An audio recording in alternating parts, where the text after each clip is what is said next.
Good afternoon students.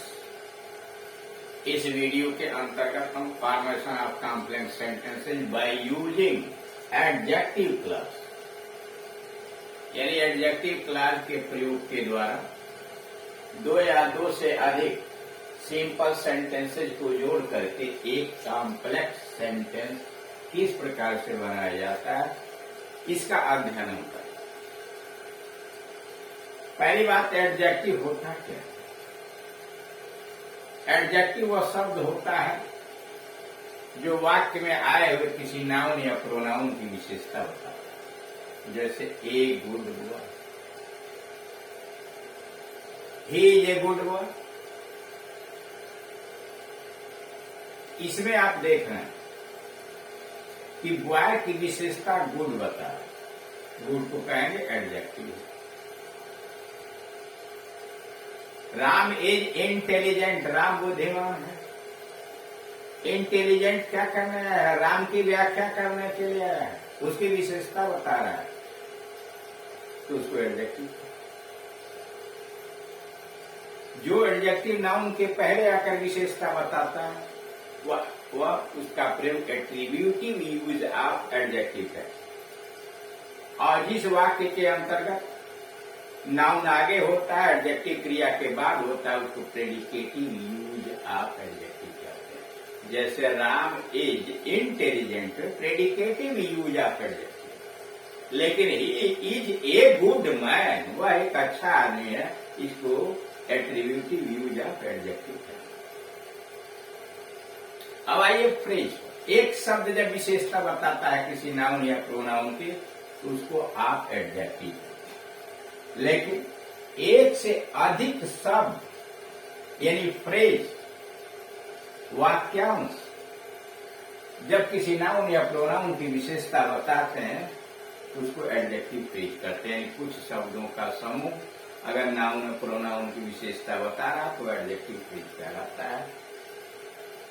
और अगर एक उपवाक्य नाउन या प्रोनाउन की विशेषता बताता तो उसको कहते हैं एडजेक्टिव क्लॉज।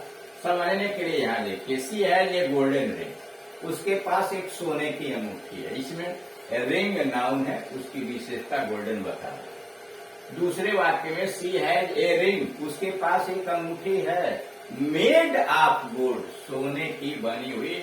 इसमें मेड ऑफ गोल्ड तीन शब्द आए हुए हैं जो रिंग की विशेषता बता रहा है। इसको कहेंगे कि यह एडजेक्टिव फ्रेज है जो रिंग की विशेषता बताता है। एडजेक्टिव एक शब्द होता है और वह नाउन के पहले आता है। एडजेक्टिव फ्रेज एक या दो या दो से अधिक शब्द मिलकर विशेषता बताते हैं, उस नाउन या प्रोनाउन की व्याख्या करते हैं, उसको नाउन के पीछे रखते हैं। अब तीसरे में ऐसी है जरी, उसके पास एक अंगूठी है, which is made of gold. अब इसमें देख रहे हैं विच भी आया, इज भी आया, मेड ऑफ गोल्ड, यानी इसमें कर्ता क्रिया भी है, यानी यह उपवाक्य है, यानी वही बात। अब उसी रिंग की विशेषता एक पूरा उपवाक्य बता रहा है। तो जो उपवाक्य किसी नाउन या प्रोनाउन की विशेषता बतलाएगा वही कहलाएगा एडजेक्टिव क्लॉज। उसी नियम के आधार पर यहाँ दिया गया है कि एडजेक्टिव क्लॉज के द्वारा दो या दो से अधिक सिंपल सेंटेंसेज को जोड़कर एक सिंपल कॉम्प्लेक्स सेंटेंस कैसे बनाए। अब उसमें प्रयोग किए जाने यानी जिस कंजंक्शन से, जिस संयोजक से एडजेक्टिव क्लॉज शुरू होते हैं वह यहाँ सुविधा के लिए डाल दिया गया है।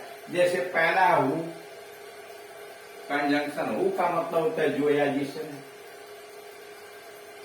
और कहा उसके पहले कौन सा शब्द आया होगा, किसके लिए हु आता है, यानी एंटीसीडेंट। एंटीसीडेंट होता हुआ नाउन या प्रोनाउन जो उस संयोजक के पहले आया हुआ है, जिसकी वो विशेषता बता रहा है।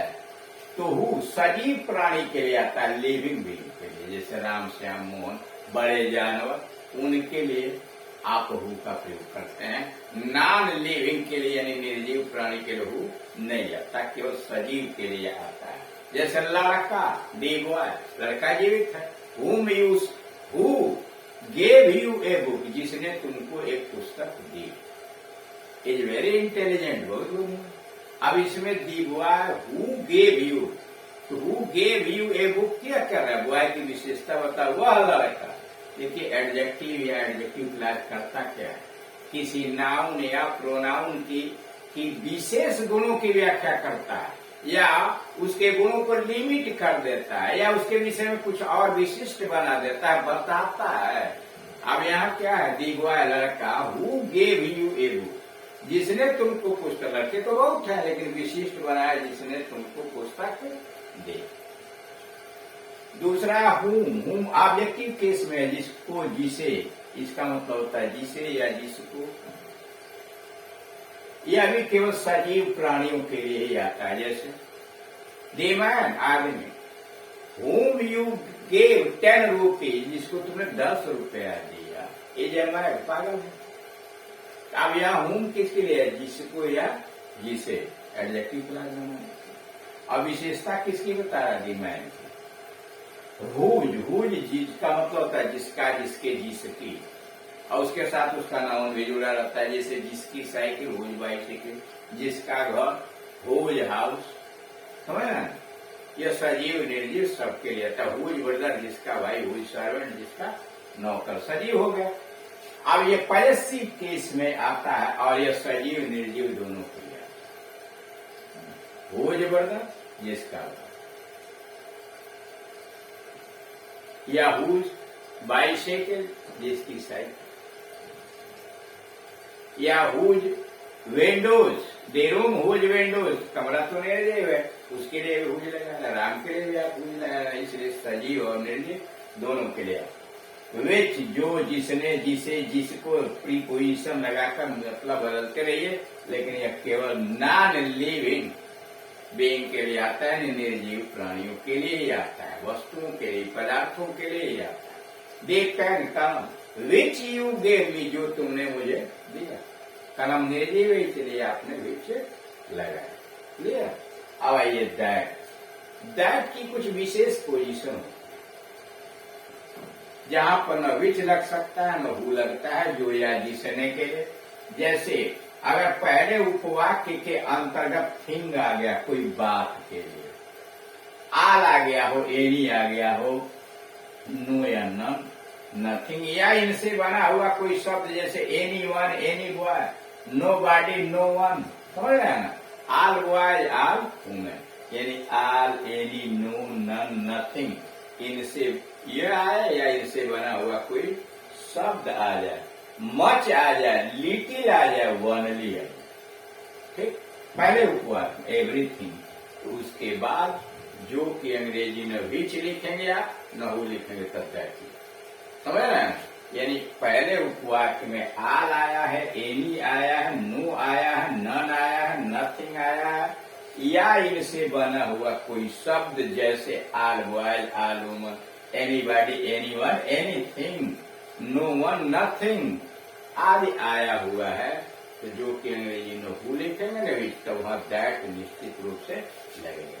दूसरी बात है, अगर पहले उपवाक्य में सुपरलेटिव एडजेक्टिव आया हुआ हो, सुपरलेटिव डिग्री का एडजेक्टिव, तो दैट लगाएंगे। जैसे Ram is the best boy, the best क्या हुआ, सुपरलेटिव डिग्री, जो तुम्हारी सहायता कर सकता है। तो हु कैन हेल्प यू गलत, that can help you, that इसलिए लगा कि उसके पहले सुपरलेटिव डिग्री आया है, the best boy, Ram is the best boy, that can help you.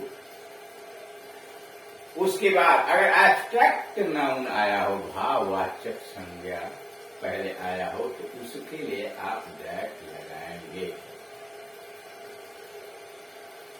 Honesty, ईमानदारी, that was sown, which was sown, that was sown by him, जो उसके द्वारा दिखाया गया, वाज वेरी।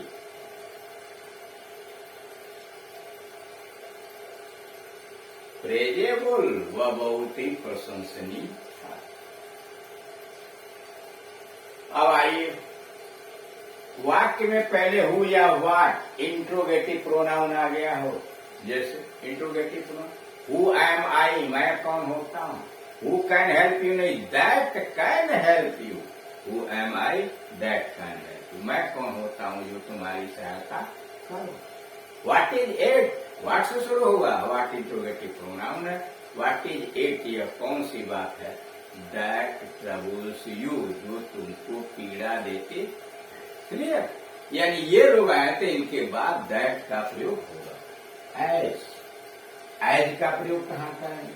जब उपवाक्य में पहले सेम या सच आया हो तो उसके बाद प्रयुक्त नाउन के लिए आप जो के अंग्रेजी एज लिखेंगे। This is the same horse, यह वही घोड़ा है जो मैंने कल खरीदा। As I purchased yesterday, as I purchased yesterday, यानी सेम और सच के बाद आए हुए नाउन के लिए एज ही आप प्रयोग करेंगे, न हु प्रयोग करेंगे न भी प्रयोग करेंगे। बट जिसने नहीं या जो नहीं, नन हो, नो पर्सन हो, नो बॉडी हो, नन कोई नहीं, बट राम ओनली प्राइज, कोई नहीं लेकिन राम ने इनाम जीता। वैन जानते हैं, ये समय सूचक शब्द संज्ञा के बाद आएगा। आई नो दी टाइम, मैं वो समय जानता हूं। When he will come, when he will come time की विशेषता बता रहा है। वेयर स्थान जहां, दिस इज द प्लेस, यह वही स्थान है। Where we stayed last year, जहां पिछले वर्ष टिके हुए तो क्या करा? Where we stayed last year, the place की विशेषता बता रहा है स्थान के लिए। वाई कारण, दिस इज द रीजन, यह वही कारण है। Why he has not come, वह क्यों नहीं आया? यानी वाई जो आएगा वो किस कारण के लिए आएगा। हाउ, मेथड, तरीका के लिए आता है। दिस इज द मेथड, यही वह तरीका है। हाउ, किस तरीके से। ही रिपेयर्ड द स्कूटर, उसने स्कूटर की मरम्मत की। ये क्या बता रहा है? तरीका बता रहा है। यानी इस प्रकार से आप देख रहे हैं कि ये ऐसे कंजंक्शन है जिससे एडजेक्टिव क्लॉज की शुरुआत होती है। अब एडजेक्टिव क्लॉज देख लीजिए। एडजेक्टिव क्लॉज होता है आई सॉ ए मैन, मैंने एक आदमी को देखा। Who was carrying a basket, जो टोकरी लिए हुए था। ये दो वाक्य रहे होंगे। A man was carrying a basket, एक आदमी टोकरी लिए हुए था। आई सॉ द मैन, मैंने उस आदमी को देखा। या पहले लिख दिया I saw a man, he was carrying a basket, वह टोकरी लिए हुए था। तो इसमें किया क्या? जिसका वर्णन किया, he was carrying a basket, उस मैन की विशेषता बता रहा है, उसका वर्णन कर रहा है। जो सेंटेंस वर्णन करता है, विशेषता बताने का काम करता है, दूसरे उपवाक्य में आए हुए नाउन प्रोनाउन को, उसी को एडजेक्टिव क्लॉज में बदल देते हैं। इसलिए लिखा ऐसा, मैंने इस आदमी को देखा। Was carrying a basket. I asked him, he told me nothing, मैंने उससे पूछा था, उसने कुछ नहीं बताया। तो आई आस्क्ड हिम, मैंने उससे पूछा। Who told me nothing, who told me nothing adjective clause है जो हिम की विशेषता बता रहा है।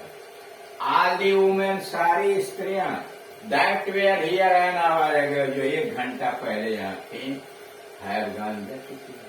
अब इस वाक्य में क्या देख रहे हैं? आल चुकी आ गया है, इसलिए जो की अंग्रेजी हु नहीं लिखी गई है, दैट लिखी गई है। देख रहे हैं नियम में आया हुआ, आल आ जाए तो जो की अंग्रेजी दैट होगी। इसमें that were here an hour ago, इस वुमन की विशेषता बता रहे हैं।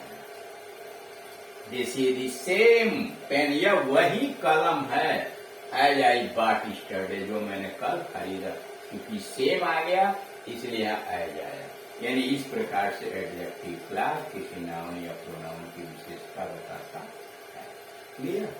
तो ये रहा आपका एडजेक्टिव क्लॉज, जिसके द्वारा आप कॉम्प्लेक्स सेंटेंसेस बनाएंगे। क्योंकि वीडियो बड़ा हो जाता है, इसलिए इसमें केवल आपको कंजंक्शन सिखलाएगा। एडजेक्टिव क्लॉज होता क्या है, कैसे उसको जोड़ेंगे। अब अगले वाले प्रोसेस में, अगले वीडियो में आपको बताएंगे किस प्रकार से जोड़ा जाएगा। उदाहरण